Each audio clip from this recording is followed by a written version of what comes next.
嚟嘅地鐵一個位於香港深水埗喺長沙灣到欽州街附近嘅一個電梯一房一廳，單位就位於中層，但係有電梯入嚟呢度啦，就有個廳個位啦，有網線洗衣機位嗰度，然後呢，左邊呢度就係嗰個廚房台面，上面有抽油煙機、櫥櫃，右邊呢度啦就係嗰個廁所，廁所呢都好長嘅，所以都沖涼都好方便，好舒服。然後呢，呢就係我個房嗰個位，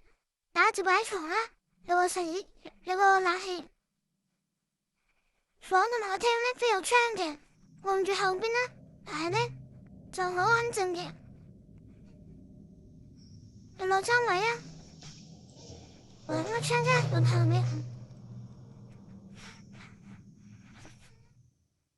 有興趣可以即留言關注，我哋會盡快聯繫你。